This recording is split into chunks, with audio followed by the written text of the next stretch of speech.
सहेली।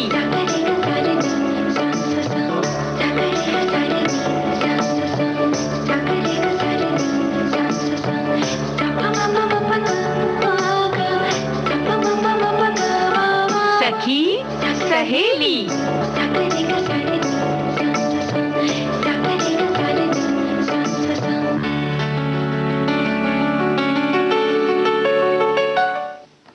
सभी सखियों सहेलियों को रेणु चतुर्वेदी और संगीता श्रीवास्तव का नमस्कार और सभी श्रोताओं को शुभ दोपहरी। संगीता, हमारे बहुत साथी बड़े प्यार से लिखते हैं शुभ दोपहरी। हाँ। बड़ा अच्छा लगता है ना? जी जी, बहुत अच्छा लगता है जी। और कई श्रोता है जो बिल्कुल जिनके पास समय भी नहीं होता लेकिन फिर भी समय निकाल कर बिल्कुल ठीक सखी सहेली कार्यक्रम के समय उससे बल्कि थोड़ी पहले अपने कमेंट्स, अपनी जो प्रतिक्रियाएं हैं वो देने लगते हैं जी। बिल्कुल, देखो ऐसा है ना कि हाँ ठीक है, ये बात बिल्कुल सही है कि संदेश लिखने में तो समय लगता है, लेकिन हाँ वैसे तो हम कहते हैं ना कि भाई ट्रांजिस्टर अगर बज रहा है, आप रेडियो सुन रहे हैं, कार्यक्रम सुन रहे हैं, तो आप कुछ भी कर सकते हैं साथ में। सबसे बड़ी खूबी तो यही है। लेकिन खूबी ये भी है कि भाई जब दोपहर के 3 बजते हैं और घड़ी जब टिक टिक टिक टिक बजाती है तो हम हाजिर हो जाते हैं, है ना? बिल्कुल। और टिक टिक टिक से भाई बता दें आज हम कि समय के साथ बदलती घड़ियां, इस विषय में आपको बड़ी रोचक जानकारी हम देने वाले हैं जी। और लेखिका प्रतिभा राय के बारे में भी बात करेंगे। और कला की बात है तो आज हम कला के बारे में ले चलेंगे आपको बंगाल की टेराकोटा कला, जो बहुत मन लुभावनी होती है, मनमोहक होती है और रोजमर्रा की जिंदगी में जो हमारे पास होता है, बड़ा सहायक भी है, बड़ा घातक भी है यानी कि मोबाइल, उसकी दुनिया के बारे में भी आप सब जानते हैं, लेकिन फिर भी एक बार हम आपको फिर से जगाना चाहते हैं जी। बिल्कुल, क्योंकि बहुत ज्यादा किसी चीज पर अगर बिल्कुल से निर्भर हो जाएंगे तो वो कभी अगर गड़बड़ भी हो गई तो भी दिक्कत हो सकती है। बिल्कुल सही बात है। लेकिन सबसे पहले हम बात करने वाले हैं प्रतिभा राय की। प्रतिभा अपने आप में बहुत प्रतिभा संपन्न है, उड़िया भाषा की लेखिका है और 2011 में ज्ञानपीठ पुरस्कार से आपको सम्मानित किया गया। और भी बहुत सारे पुरस्कार मिले तभी तो ज्ञानपीठ मिल पाया, है ना? और आपका जन्म 21 फरवरी सन 1943 को जगत सिंह जिले के गांव अंबोल में हुआ, जो पहले उड़ीसा जीतने वाली पहले उड़ीसा राज्य के कटक जिले में था जी। और 1991 में मूर्ति देवी पुरस्कार, जो पहला पुरस्कार इन्हें दिया गया जीतने वाली, वो पहली महिला थी। वो एक प्रख्यात कथा लेखक हैं और उड़िया भाषा में लिखती हैं, जो हमारी प्रतिभा राय जी हैं। जी हाँ, और उनका पहला उपन्यास बरसता बैसाखा, है ना? बरसता बसंत बैसाखा, बरसता बसंत बैसाखा। और ये इनका पहला उपन्यास और लोगों ने बहुत पसंद किया, बल्कि सबसे ज्यादा ये उपन्यास इनका बिका है, यानी कि अगर हम आर्थिक दृष्टि से भी बात करें तो सबसे सफल ये है। और वैसे उन्होंने 9 साल की उम्र से ही संगीता लिखना शुरू कर दिया था। जी, बहुत छोटी थी तभी से उनके अंदर ये कह सकते हैं कि लिखने की प्रतिभा थी। तो उपन्यास और लघु कथा संग्रह, कविता, यात्रा वृतांत और कई निबंध भी उन्होंने लिखे। उनका जो प्रसिद्ध उपन्यास है वो शिला पद्म, ये इनका प्रसिद्ध है और हिंदी में कोणार्क के नाम से जो जाना जाता है। और याज्ञसेनी, ये इनका दूसरा है जो द्रौपदी के नाम से अनुवाद हुआ, जो बहुत ही लोकप्रिय हुआ। ये द्रौपदी भी, या जिसको कह सकते हैं कि उड़िया में लिखा गया याज्ञसेनी और हिंदी में द्रौपदी के नाम से। कुछ लोग उन्हें वैसे उनके लेखन की दृष्टि से या उनके और भी बहुत सारे उन्होंने कह सकते हैं कि सक्रिय हैं, बहुत सारी और भी भूमिकाओं में और भी कार्य कर रही हैं, तो इसलिए लोग उन्हें नारीवादी भी कहते हैं। लेकिन प्रतिभा जी कहती हैं कि मैं एक मानवतावादी हूँ। समाज के स्वस्थ कामकाज के लिए पुरुषों और महिलाओं को अलग अलग तरह से बनाया गया, दोनों में भिन्नता है। महिलाओं को जिन विशेषताओं से संपन्न किया गया है उनका सम्मान किया जाना चाहिए, ये उनके वक्तव्य हैं। हाँ, और उन्होंने मास्टर्स डिग्री पूरी की और फिर शैक्षिक मनोविज्ञान में पीएचडी किया। उन्होंने एक स्कूल शिक्षक के रूप में अपने पेशेवर कार्यकाल की शुरुआत की, सरकारी कॉलेजों में पढ़ाया। उन्होंने कई डॉक्टरेट अनुसंधान का मार्गदर्शन भी उन्होंने किया है। जी हाँ, वैसे मतलब कहा जाए तो पेशे से प्रोफेसर है और पैशन इनका लेखन है, क्योंकि बहुत सारा लिखा है इन्होंने। और उनके कई शोध लेख भी प्रकाशित हुए हैं। उन्हें समाज सुधार के कार्य में भी बहुत रुचि है, जैसे हमने पहले ही कहा ना कि उन्होंने कई बार चक्रवात प्रभावित क्षेत्रों, अनाथों, विधवाओं और उनके पुनर्वास के लिए बहुत काम किया। और उड़ीसा में तो वैसे भी चक्रवात आता रहता है, 1999 में बहुत तेजी से आया, तो उन सब के पुनर्वास की बहुत चिंता कर रही रही हैं और उसमें सक्रिय रूप से लगी हुई हैं। साहित्य और शैक्षिक सम्मेलनों में भी आपने हिस्सा लिया और देश और विदेश की भी यात्रा की, सिर्फ हमारे देश में नहीं, बाहर भी आप गई। जी जी, बहुत सारे देशों में, जैसे कि ये लेखक के रूप में भारत का प्रतिनिधित्व इन्होंने किया है। यूएसएसआर के 5 गणराज्यों का दौरा किया। ऑस्ट्रेलिया के कई विश्वविद्यालयों में भारतीय साहित्य और भाषा पर रीडिंग और वार्ता दी। जी, संयुक्त राज्य अमेरिका, ब्रिटेन और फ्रांस का भी आपने दौरा किया। साहित्य सम्मेलनों, गोष्ठियों, विश्वविद्यालयों के दौरे के दरमियान वो Norway, Sweden, Finland, Switzerland, Denmark भी गई और हमें लगता है इसीलिए इन्होंने बहुत यात्रा वृत्तांत भी लिखे हैं ना। जी जी। लेखिका प्रतिभा राय भारतीय सांस्कृतिक संबंध परिषद, केंद्रीय फिल्म प्रमाणन board, Indian red cross society और India international centre, national book trust of India और सेंट्रल एकेडमी ऑफ लेटर्स से भी जुड़ी हुई हैं, यानी कि बहुत सक्रिय हैं हर क्षेत्र में। देखो, शिक्षा क्षेत्र हो, चाहे ये केंद्रीय फिल्म प्रमाणन बोर्ड हो, रेड क्रॉस सोसाइटी हो, नहीं, समाज सेवा से लेकर हर क्षेत्र में आपकी प्रतिभा दिख रही है। और बहुत आपने रचनाएं बहुत की हैं। उपन्यासों की अगर हम बात करें तो जैसे हमने पहले ही कहा ना कि बरसा बसंत बैसाख 1974 में आपका पहला उपन्यास आया, अरण्य, निषिद्ध पृथ्वी, परिचय, अपरिचिता, आशाबरी, महामोह, याज्ञसेनी, मेघमेदुर इत्यादि। जी, और लघु कहानी संग्रह सामान्य कथन, गंग शिवली, एक तान, चंद्रभागा ओ चंद्रकला, हरित पत्र, मोक्ष इत्यादि। मतलब और भी हैं और प्रमुख हैं, कुछ मुख्य हैं। और यात्रा वृत्तांत की बात करें तो जैसे हमने पहले ही कहा ना कि पहले ही बता चुके हैं कितने कितने देशों में आप गई हैं, तो वैसे ही मैत्री पद पारा शाखा प्रशाखा यूएसएसआर के बारे में है इनका यात्रा संस्मरण, और दूर द्विविधा यूके फ्रांस, और अपराधिरा स्वेदा ऑस्ट्रेलिया पर है आपका। और इस तरह से कुल अगर बात करें तो लगभग 20 उपन्यास, 24 लघु कथा, 10 यात्रा वृत्तांत और 2 कविता संग्रह, और उसके साथ साथ बहुत सारे निबंध आदि तो लिखे ही हैं। जब देने गई होंगी व्याख्यान आदि तो उन्होंने लिखा होगा। तो लेखनी आपकी बराबर चल रही है और ऐसे ही चलती रहे, हम यही कामना करते हैं ना। और 9 साल की उम्र से लिख रही हैं तो फिर अंदाजा भी लगाया जा सकता है कि कितना सारा इन्होंने लिखा होगा और कितना साहित्य में काम किया होगा।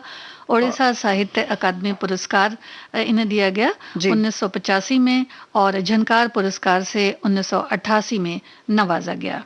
ओडिशा साहित्य का सर्वोच्च सारला दास पुरस्कार 1990 में दिया गया। 2006 में भारतीय ज्ञानपीठ ट्रस्ट का मूर्ति देवी पुरस्कार और 2007 में पद्मश्री दिया गया।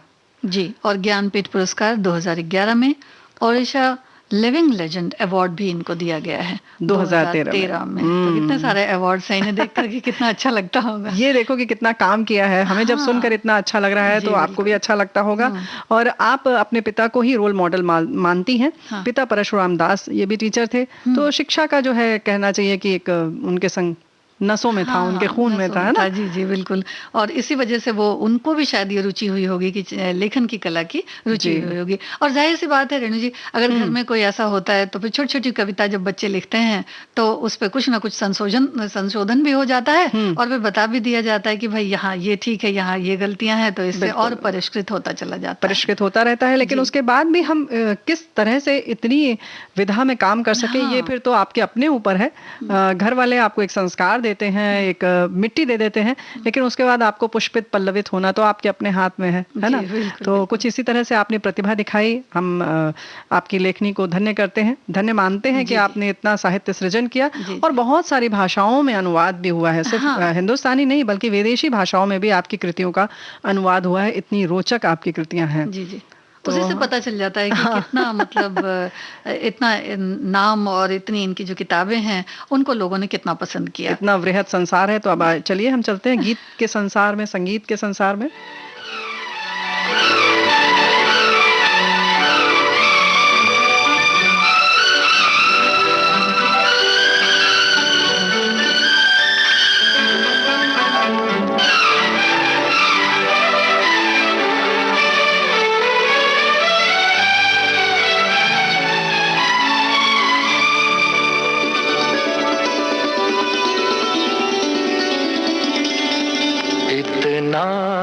तुमसे प्यार मुझे मेरे राज़दार, जितने के आसमां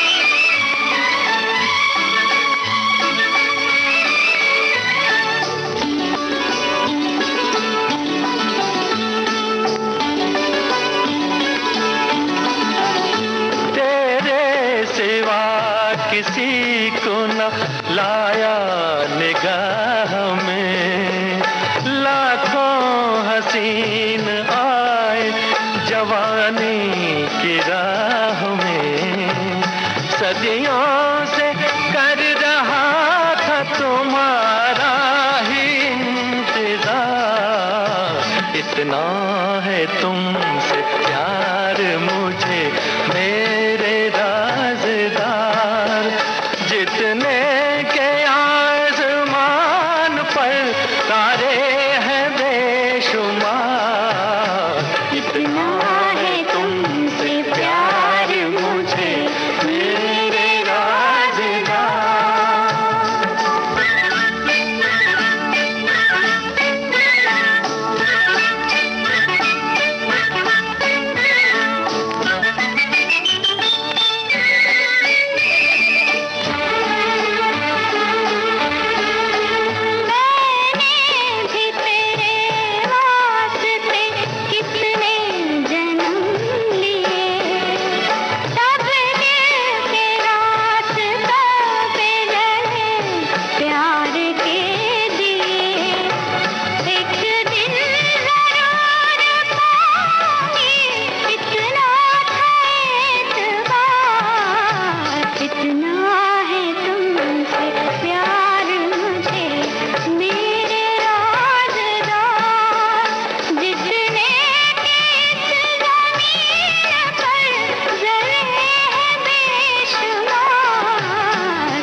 क्या बात है, प्यार की तो जैसे कहते हैं कोई सीमा ही नहीं होती है ना।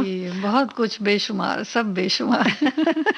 लेकिन अगर हम अपने देश की संस्कृति, अपने देश की कला के बारे में बात करें तो भी लगता है कि बेशुमार है और हम बहुत कुछ देख लेते हैं, समझ लेते हैं, फिर भी लगता है कि बहुत कुछ अभी छूटा हुआ है ना। बिल्कुल, जितना देखा है उससे ज्यादा कहीं छूटा हुआ है।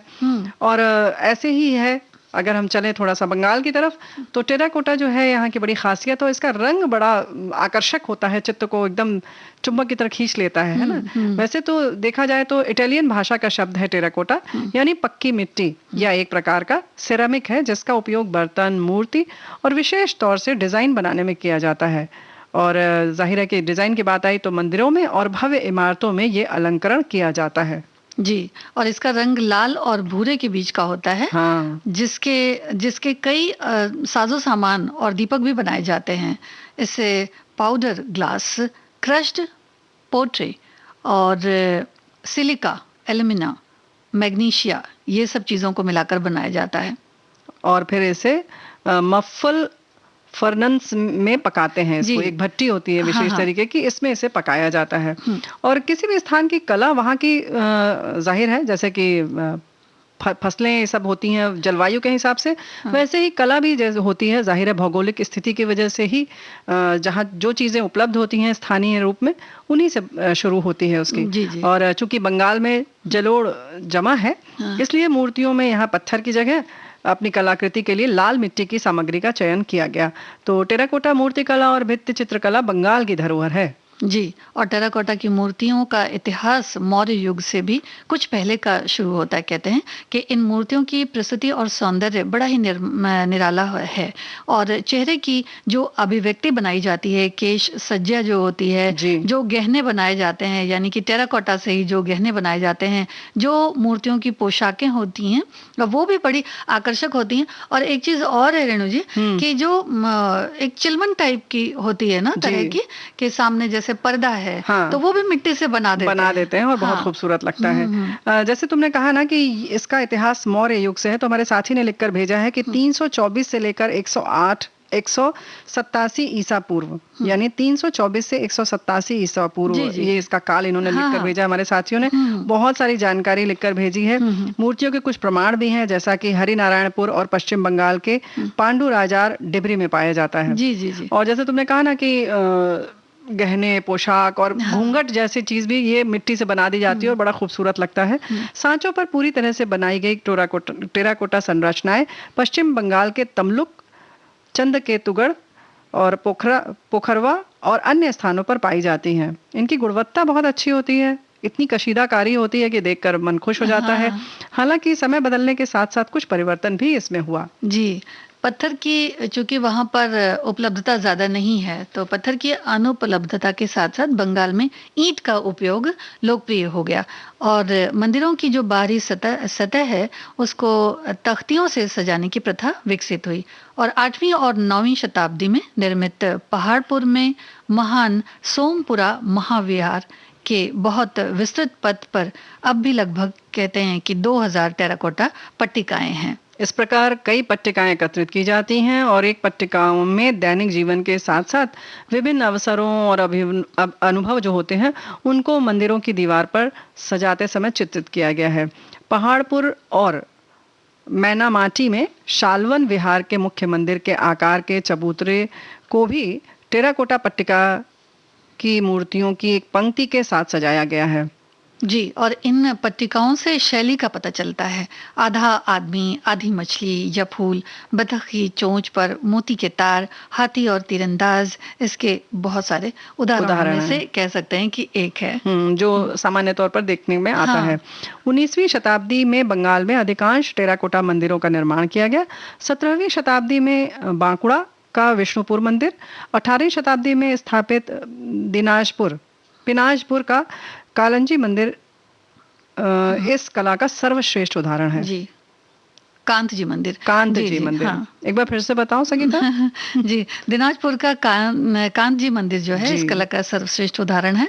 और इसके अलावा पश्चिम बंगाल के हावड़ा, हुगली, मिदनापुर, वर्धमान, बीरभूम, नादिया और मुर्शिदाबाद के कई मंदिरों में टेराकोटा भित्ति चित्र भी देखे जा सकते हैं। बिल्कुल, और बंगाल के कलाकारों ने चौड़ी दीवारों, विशाल मेहराब, सपाट स्तंभ, चबूतरों के ठिकानों और मंदिरों में पौराणिक कथाओं पर आधारित टेराकोटा की कई मूर्तियों को उकेरा है। जी, क्योंकि वो उस समय के जो समाज होता था जी, शायद उसको भी चित्रित करना चाहते थे, इस वजह से सारा कुछ उसमें बना देते थे। बिल्कुल, यही होता ही है, चाहे हम हाथ की कशीदाकारी करें, मतलब कढ़ाई करें, या दीवारों पर चित्र बनाने की बात हो, पेंटिंग की बात हो, या इस तरीके से मूर्ति स्थापत्य की बात हो, कहीं ना कहीं जो सामाजिक जीवन में घटित हो रही होती है बातें, उनसे ये सब चीजें प्रभावित होती हैं। जी जी, और इसी तरह से जो पाषाण काल में बनाई जाती थी, वो जो बनाई जाती थी कंदराओं में, तो वो भी दीवालों में किस तरह से वो आखेट करते हैं, तो वो सब भी बनाते थे। तो इसी तरह से अपने जनजीवन को दिखाते हैं इसके माध्यम से। जी जी,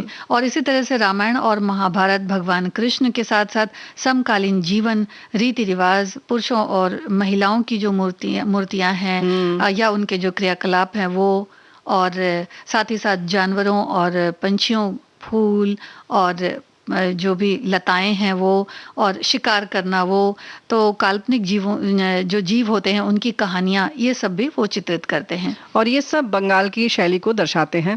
टेराकोटा के बहुत सारे बर्तन भी बनते हैं और बड़े सुंदर लगते हैं, और अब तो बड़ा प्रचलन ज्यादा ही हो गया है। बाकी तो कटोरी, थाली, ग्लास, तवा, ये सब तो बनता ही है, लेकिन उसके साथ साथ अब कुकर भी उपलब्ध है। लेकिन जाहिर है कि इसमें थोड़ी सावधानी रखनी होती है, यानी कि शुरुआत में अगर आपने तेज आंच कर दी तो ये टूट सकता है। तो पहले धीमी आंच में इसको रखा जाता है, फिर धीरे धीरे पकता है। जी, और टेराकोटा जो है वो कब लागत में इससे सामग्री तैयार हो जाती है। आपने मतलब हमारे श्रोताओं ने कई बार देखा भी होगा कि जब हम कोई सामान खरीदने जाते हैं, जैसे बड़ी शॉप वगैरह, बड़े मॉल्स वगैरह में, तो वहां मिट्टी के रंग के बर्तन दिखाई देते हैं, तो कई बार हम सोचते हैं कि भाई ये मिट्टी का तो नहीं है, तो वही वो टेराकोटा होता है। जी। तो इस शिल्प की मांग जो होती है वो मौसमी है। फसल उत्सव के दौरान नए मिट्टी के बर्तन और मन्नत मूर्तियों की आवश्यकता होती है। तो इस शिल्प के लिए मजबूत समझ और कौशल की आवश्यकता होती है, और प्रत्येक पट्टिका को धैर्य के साथ अपना विशिष्ट चित्र देने में सक्षम होते हैं ये कलाकार। जी हाँ, बंगाल मूर्ति कला एक तरफ जहाँ टेराकोटा के लिए प्रसिद्ध है, वहीं यहाँ के कलाकारों द्वारा बनाई गई जाहिर है कि माँ दुर्गा की प्रतिमा देश विदेश में भेजी जाती है। और खास तौर से वो जो उनका चेहरा होता है वो जो अलग से सजावट के तौर पे भी रखा जाता है, पूजा में भी रखा जाता है, उसकी खूबसूरती तो देखते ही बनती है। और हमारे साथी कुछ और जानकारी लिखकर भेज रहे हैं। लिखा है आपने कि टेराकोटा कला राजस्थान की प्रसिद्ध हस्तकलाओं में से भी एक है। लाल मिट्टी को पकाकर सजावटी सामान बनाने की कला टेराकोटा कला कहलाती है। ये कला मोलेला राजसमंद की प्रसिद्ध है। कागजी टेराकोटा के लिए अलवर प्रसिद्ध है। सुनहरी टेराकोटा के लिए बीकानेर, और मिट्टी की फड़ या मांदल नामक वाद्य यंत्र का निर्माण मोलेला में होता है। तो वाह, क्या बात है, बहुत अच्छी जानकारी आपने दी। तो जाहिर है कि ये सब चीजें बड़ी समृद्ध है हमारे देश की, और सबने कहीं ना कहीं जो खूबसूरत लगा उसे अपनाया, और फिर उसी तरह की कुछ चीजें बनाने की उन्होंने भी कोशिश की, अलग अलग प्रांत के लोगों ने भी। क्योंकि अपना हिंदुस्तान तो एक ही है ना, चाहे वो बंगाल में हो या राजस्थान में। जी जी, इससे तो पता चलता है कि कला किस तरह से एक जगह से दूसरी जगह जो है पहुंचती है। कि वैसे तो ये बंगाल की कला है टेराकोटा, लेकिन किस तरह से कलाकार जो है वो उनकी खूबसूरती से बनाई गई मूर्तियां, और वो दूसरी जगह भी जाते हैं तो बिल्कुल वैसे ही बनाते हैं। तो इस तरह कला का विस्तार भी हो जाता है। बिल्कुल। और ऐसे ही कलाकार रेणु जी, जैसे आजकल अब दुर्गा पूजा शुरू होने वाली है, तो जो पंडाल की मूर्तियां बनती हैं दुर्गा पूजा में, तो वो भी देश विदेश में भेजी जाती हैं। बिल्कुल। तो कला का तो बड़ा ही विस्तृत स्वरूप है, और उससे ज्यादा विस्तृत संसार है गीत संगीत का, और ये भी कहीं भी भेजा जा सकता है। तो हम भेज देते हैं।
तो किसको किसको सुनाया जाए?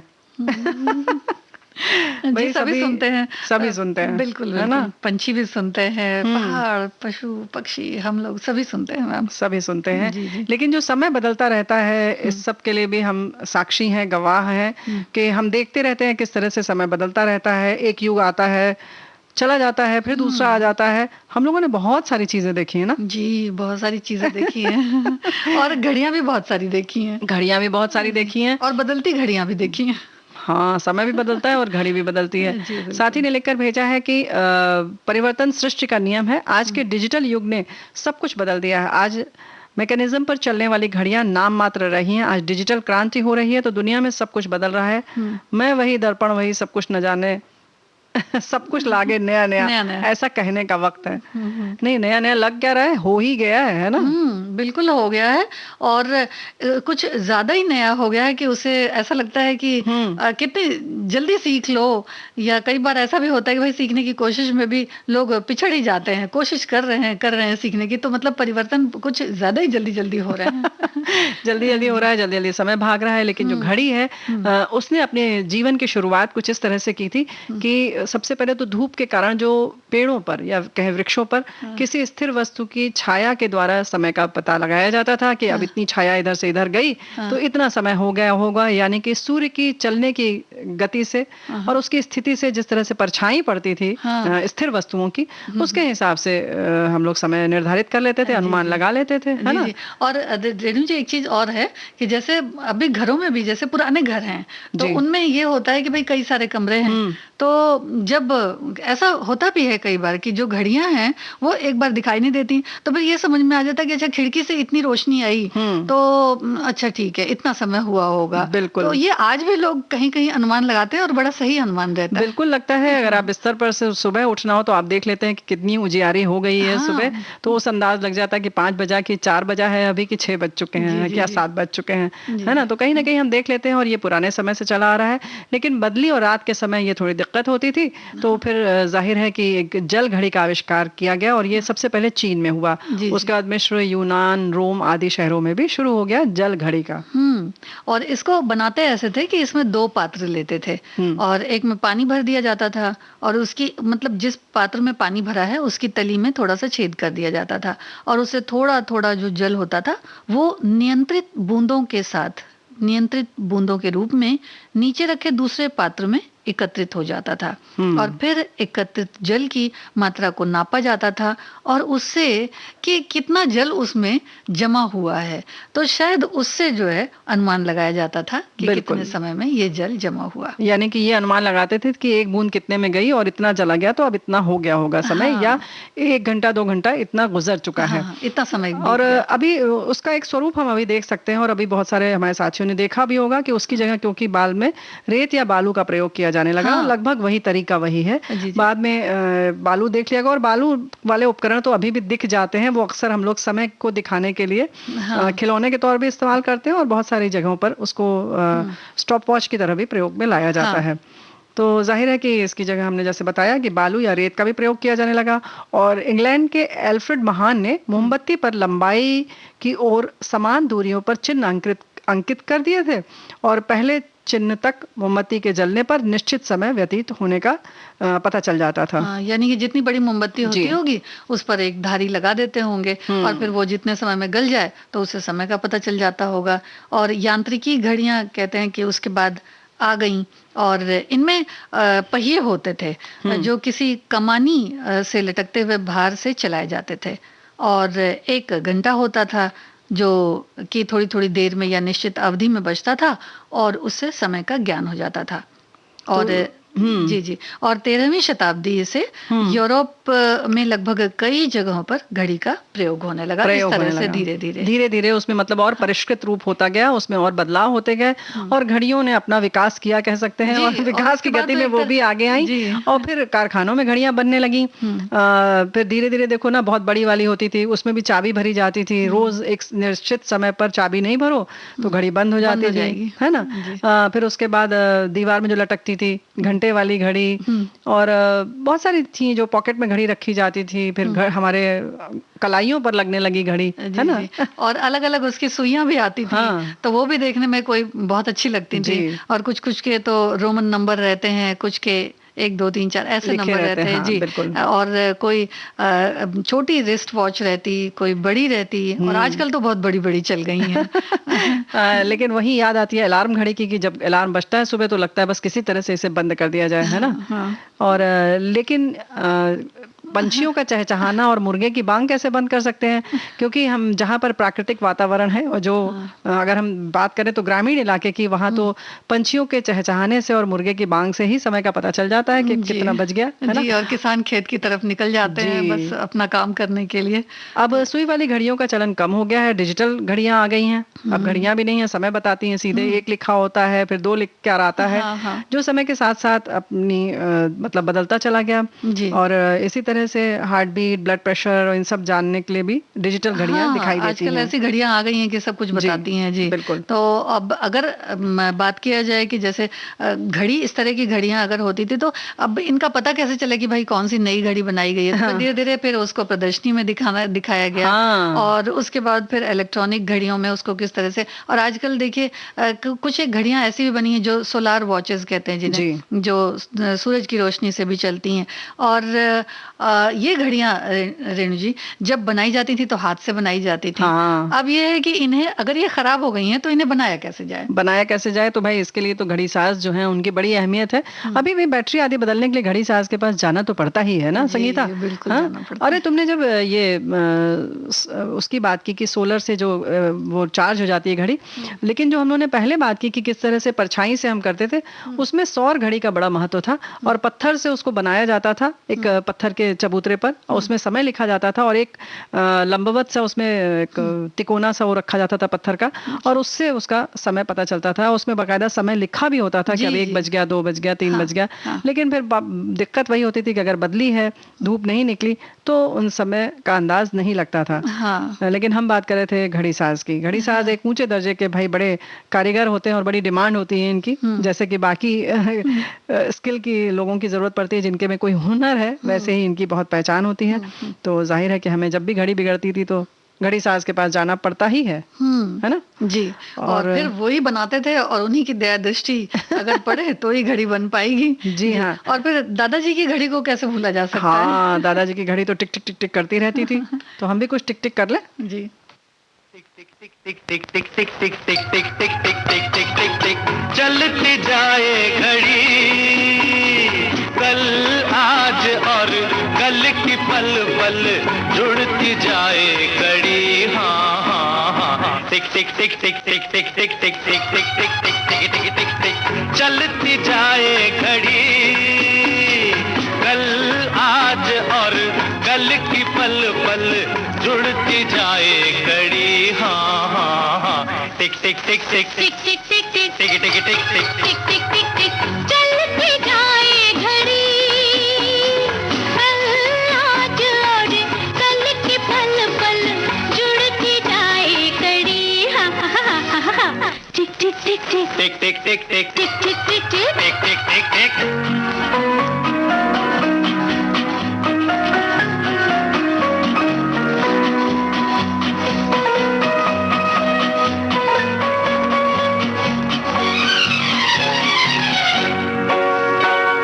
नहीं वक्त के साथ जो चलते पीछे वो रह जाते हैं, नहीं वक्त के साथ जो चलते पीछे वो रह जाते हैं। अपने ही हाथों से अपने घर में आग लगाते हैं। दुनिया बदले, मौसम बदले, धरती अपनी साड़ी बदले, तुम बदलो पगड़ी।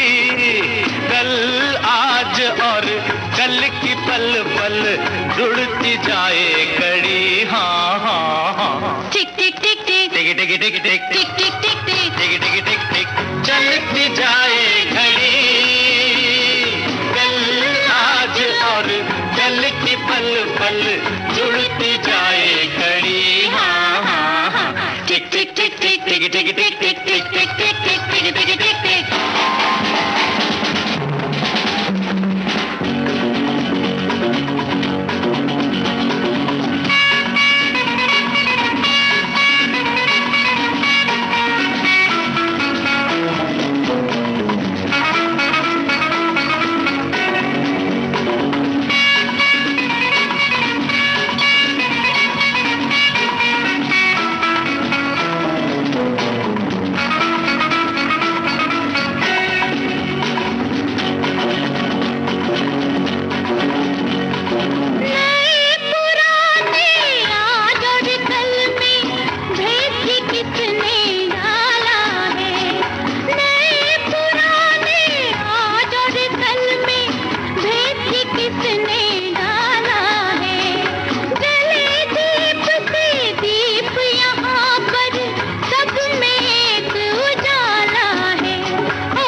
टिक टिक टिक टिक टिक टिक टिक टिक टिक टिक टिक टिक चलती जाए घड़ी, कल आज और कल की पल पल जुड़ती जाए घड़ी। हाँ हाँ हाँ टिक टिक टिक टिक टिक टिक टिक टिक टिक टिक टिक टिक टिक टिक टिक टिक टिक।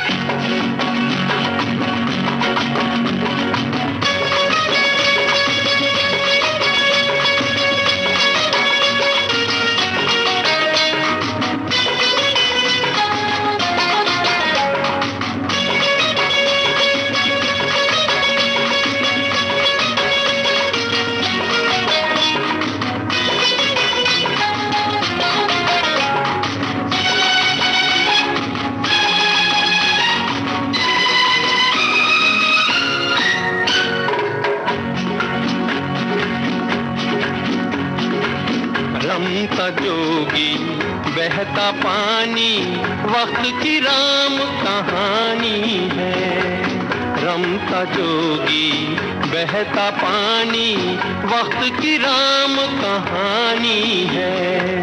एक सागर की लहरों जैसी दुनिया आनी जानी है। इसे चलाए उसे चलाए सारे जग को घड़ी चलाए, पर खुद रहे खड़ी। कल आज और कल की पल पल जुड़ती जाए कड़ी। हाँ हाँ हाँ टिक टिक टिक टिक टिक टिक टिक टिक टिक टिक टिक टिक टिक टिक टिक टिक चलती जाए घड़ी। कल आज और कल की पल पल जुड़ती जाए घड़ी। हाँ हाँ हाँ टिक टिक टिक टिक टिक टिक टिक टिक टिक टिक टिक टिक टिक टिक टिक चलती जाए घड़ी। कल आज और कल की पल पल जुड़ती जाए घड़ी। हाँ हाँ हाँ टिक टिक टिक टिक टिक टिक टिक टिक टिक टिक टिक टिक टिक टिक टिक टिक ला ला ला ला ला ला ला ला ला ला ला ला ला ला ला।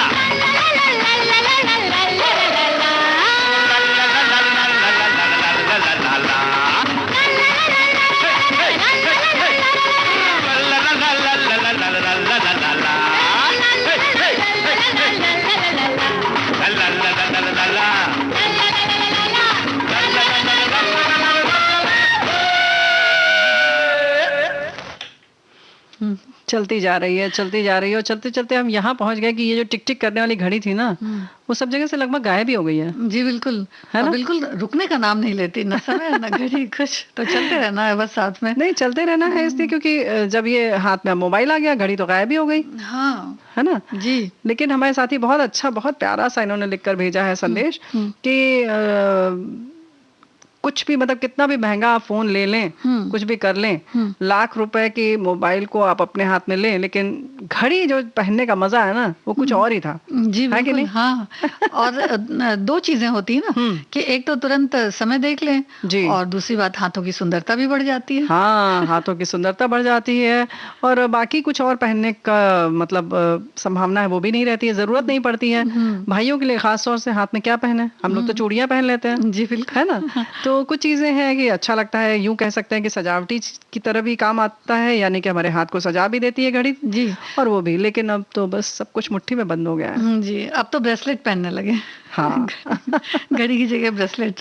जी, तो एक हमारे और श्रोता ने लिखा है कि घड़ी नई हो या पुरानी, मैकेनिकल हो या इलेक्ट्रॉनिक या डिजिटल, हर दिन हर पल समय बताते हुए कहती है कि सावधान, समय के साथ नहीं चलो तो मैं मतलब बुरी नहीं, पर आपका समय बुरा आ सकता है, ऐसा लिखते हैं। हाँ बिल्कुल, घड़ी के बारे में लिखा है इन्होंने। और एक और श्रोता लिखते हैं कि बड़ी ही जो घड़ी के विषय में जानकारी है कि इसके मोबाइल के जो साइड इफेक्ट्स हैं, वो काश इस मोबाइल ने कुछ अच्छा दिया है, लेकिन हमारी घड़ी जो है वही हमारा सहारा, हमारा सुकून, मिलाप बच्चों से लेके बड़ों तक, और आंखों की प्रॉब्लम, ऐसा लगता है मतलब सभी के लिए कुछ ना कुछ दिक्कतें ये मोबाइल लेकर के आ रहा है। हाँ। तो अगर मान लीजिए घड़ी का जहां तक सवाल है रेणु जी, कि कम से कम घड़ी अगर समय देखना है तो इतना तो बचाया जा सकता है कि अगर घड़ी आप लगा लेंगे तो बार बार आपको मोबाइल देखना नहीं पड़ेगा। ये बात और बिल्कुल सही इतनी है। रोशनी से तो आंख बची जाएगी। बच जाएगी। और बिल्कुल सही है, हमारे साथी और लिख रहे हैं कि अब तो मोबाइल में घड़ी भी आ गई, कैलकुलेटर भी आ गया, गेम भी आ गया, रेडियो भी आ गया, और तो और कैलेंडर भी आ गया। जितने उपकरण आ गए हैं तो बस अब सिर्फ और सिर्फ मोबाइल में ही ज्यादा दिखते हैं। जी बात बिल्कुल सही है, लेकिन फिर भी अभी भी आप कैलेंडर जरूर रखिए घर में। जी और जैसे संगीता तुमने कहा ना, तो हमारे साथी भी इस बात का ध्यान रखें कि जहां तक हो सके तो इन सब चीजों के लिए हम जो पुराने उपकरण हैं हाँ उन्हीं का प्रयोग करें तो ज्यादा बेहतर है ना। जी जी, रिमाइंडर भी आ गया है। वो थोड़ी थोड़ी देर में ये भी रिमाइंड करता है कि आपको पानी पीना है। वो जैसे अलार्म होता है उस जी। तरह से रिमाइंडर भी उसमें बजते हैं, और सारी चीजों को ध्यान में लाते हैं कि भाई अब ये करना है तो अब ये करना है। तो जब इतनी सारी सुविधा होगी तो मोबाइल तो फिर लोग पसंद करेंगे ही करेंगे। लेकिन हमारे साथी लिखकर भेज रहे हैं कि मोबाइल के शारीरिक और मानसिक दुष्प्रभाव तो होते ही हैं, साथ में जीवन की रूपरेखा ही बदल जाती है। हाँ बेटे को 12वीं उत्तीर्ण होने पर मोबाइल दिलाया था, लेकिन वो उसका आदी हो गया। बेटे का क्या, मैं ही पिछले कुछ महीनों से मोबाइल का प्रयोग करने लगी हूँ, जो सभी तरह से नुकसानदायक है। तो चलिए, आपने कम से कम समझा तो कि हाँ ये नुकसानदायक है, तो जाहिर है कि आप सजग रहेंगी, सतर्क रहेंगी और बहुत हद तक एक सीमा में ही इसका प्रयोग करेंगी। जी, अगर सीमा में किसी चीज का प्रयोग किया जाता है तो उसका हम लंबे समय तक प्रयोग कर सकते हैं। जी। क्योंकि मोबाइल तो है, वो तो एक कहते हैं कि इलेक्ट्रॉनिक चीज है, तो वो तो थकने वाली नहीं है।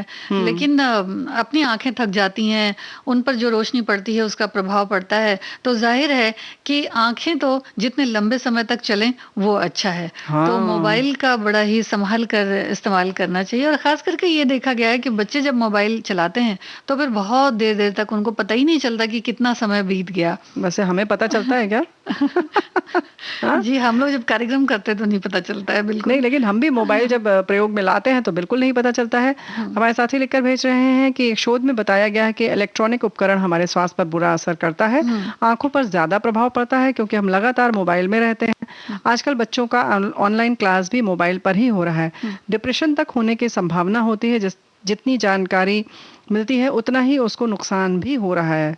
और मोबाइल के ज्यादा उपयोग से सिर दर्द, थकान, कमजोरी, शारीरिक कमजोरी, नींद का ना आना और धीरे धीरे और भी स्थिति बिगड़ती जाती है और कहीं ना कहीं हम भूलने की आदत का भी शिकार होने लगते हैं। तो इन सारी चीजों से सावधान जो और मुख्य सतर्क काम रहना रहता है चाहिए। उस पर ध्यान नहीं रहता है। फिर मोबाइल नहीं, ये बीमारी ही हो जाती है, या हाँ। अल्जाइमर जैसी बीमारी होने लगती है, नींद ना आना और भूलना, ये सब बीमारियां होने लगती हैं। जी जी। तो भाई जाहिर है कि ये सब जो महंगे फोन, दिखावे का शौक, ये सारी चीजें जो है हम इसकी वजह से मोबाइल की गिरफ्त में आते जा रहे हैं। जी, बड़े हों चाहे छोटे बच्चे हों या जो कॉलेज जाते हैं वो बच्चे हों, तो इनका तो एक शौक कहते हैं कि हो गया है कि महंगे फोन चाहिए। तो पैसा भी चाहिए उसके लिए भाई, अगर महंगे हाँ, फोन बिल्कुल। चाहिए तो पैसा भी चाहिए उसके लिए। तो अंधाधुंध पैसे भी खर्च होते हैं। ये तो हम लोगों ने शारीरिक और मानसिक बीमारी की बात की और ये तो सब जानते हैं, लेकिन उसके साथ साथ आसपास उससे और भी चीजें जो प्रभावित हो रही हैं, जैसे तुमने कहा कि महंगे अंधाधुंध खर्च हो रहा है। जी। इसके संग संग होता क्या है कि आप जब एक चीज में आप ज्यादा पैसे लगा देते हैं, जैसे हमने महंगा फोन खरीद लिया, अब जाहिर है हम जब चलेंगे तो हमें लगेगा कि अच्छा, हम कपड़ा भी तो उसी स्तर का होना हाँ, चाहिए ना। बिल्कुल। तो फिर हम जाहिर है कि फिर महंगे कपड़े खरीदने लगते हैं। तो ले देकर क्या होता है, फिर आपको ठीक ठाक वाहन भी चाहिए होता है। तो इस तरह से चीजें जो है ना, कहते हैं कि एक इच्छा से दूसरी इच्छा, दूसरी इच्छा से तीसरी इच्छा जन्म लेने लगती है और हम उसके गिरफ्त में आते चले जाते हैं। तो कुछ ऐसा ही है, फोन से शुरुआत होती है और फिर हमारे खर्चे बढ़ते चले जाते लेकिन हैं। ये समझ में नहीं आता कि गलती किसकी है। बच्चों की गलती है जो इतना महंगे महंगे फोन मांगते हैं, या फिर जो अभिभावक हैं वो इस तरह से देते चले जाते हैं। तो इसको कहीं ना कहीं तो फिर देखना पड़ेगा। बिल्कुल। और जो फोन की आदत है बच्चों को, वो एक तरह से कहते हैं कि वो साख बनाने के लिए भी अपनी कभी कभी होती है। हाँ। कि भाई दोस्त हैं, अब जैसे होता है कि भाई दोस्त वहां जा रहे हैं, सारे दोस्त मिलकर वहां जा रहे हैं, तो फिर अब हमें भी जाना है, भले ही घर में कोई परेशानी हो, कुछ बिल्कुल। भी हो। तो उसी तरह से कुछ मोबाइल का भी हाल है रेणु जी। जी हाँ, कि बिल्कुल। हमें चाहिए भाई महंगा फोन चाहिए, चाहे वो हमारे अभिभावक उसको दिला पाए या ना दिला पाए, या हमें उतने महंगे फोन या उस तरीके जरूरत की है कि नहीं? अत्याधुनिक उपकरण की जरूरत है कि नहीं, जी, जी। उतने आधुनिक तरीके की। क्योंकि बहुत सारे लोगों को जरूरत भी होती है, हाँ। ऐसा नहीं है, लेकिन क्या हमें उसकी आवश्यकता है कि नहीं, उतना डाटा है, हमें उसमें रखना है या नहीं रखना जी, है। जी। तो कुल मिलाकर ये है कि हमें उसकी जरूरत है या नहीं। फिर उसके संग संग संग ये तो हो गई सामान्य से फिर खर्चे की बात, दिखावे की बात, लेकिन उसके साथ साथ घर में बहुत सारी चीजों में झगड़े का भी ये सबब बन जा रहा है कहीं ना कहीं फोन। क्योंकि झगड़े जब होते हैं वो खासकर इसलिए होते हैं कि भाई आपका फोन जो है वो तो लॉक्ड है और आपने अपने फोन को क्यों नहीं खोल के रखा हुआ है, आपने उसमें लॉक क्यों लगा कर रखा हुआ है। तो ये भी बातें होती हैं। अब दो लोग हैं तो या तो दोनों लोगों के फोन खुले रहें तो एक दूसरे की जो डाटाज हैं वो देख सकते हैं, जो बातें होती हैं वो भी देख सकते हैं, तब तो फिर चलिए ठीक है। लेकिन वही अगर लॉक हो गया तो फिर बड़ी गड़बड़ी हो जाती है। जी हाँ, यानी कि दोनों में समानता होनी चाहिए। अगर पति पत्नी है या बच्चे हैं तो अगर घर में सबका लॉक है तो सब लोग लॉक रखें। यानी एक नियम बनना चाहिए, एक तरीका बनना चाहिए, और वो भी बातचीत के माध्यम से। उसके साथ साथ बात होती है कि इसके माध्यम से जब हम सोशल मीडिया देखते हैं तो उससे भी बहुत ज्यादा कहीं ना कहीं हमें खुद मानसिक दबाव में आ जाते हैं, अवसाद में आ जाते हैं, बाकी लोगों की गतिविधियों को देखते हुए भी, और खुद अपने बच्चों की या बच्चे अभिभावकों की गतिविधियां देखकर कुछ मिला जुला कर कहीं ना कहीं हम जब इतने ज्यादा खुल जाते हैं, हमारी सारी बातें, हमारे घर की सारी बातें, हर पल की बातें जब खुलने लगती हैं, बाजार में आने लगती हैं, तो कहीं ना कहीं हम उससे बाद में परेशान होने लगते हैं। शुरू में तो हम बड़ी खुशी खुशी ये सब करते हैं, लेकिन बाद में हमें लगता है कि हम बहुत बड़े संजाल में फंस चुके हैं। जी बिल्कुल, ऐसा लगता है कि बस रास्ते बदल गए हैं और जाना कहाँ था, पहुंच कहीं और गए।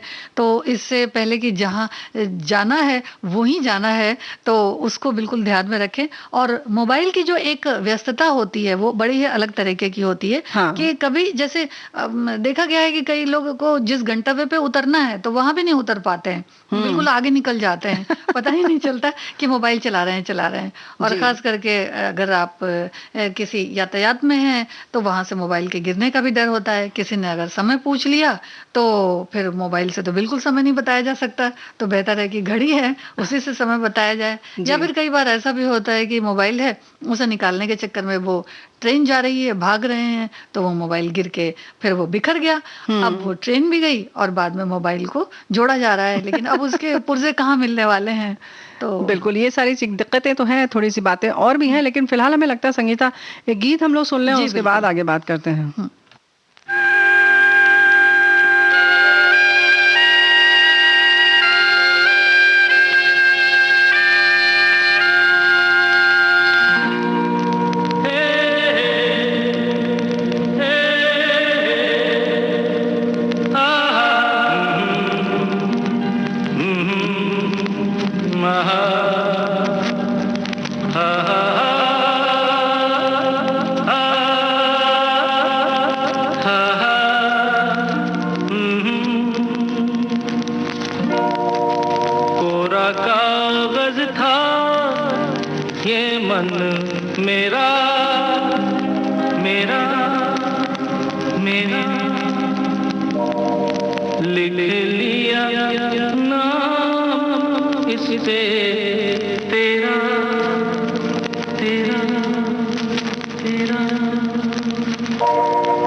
तेरा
कोरा कागज था ये मन मेरा, लिख लिया नाम इस पे तेरा।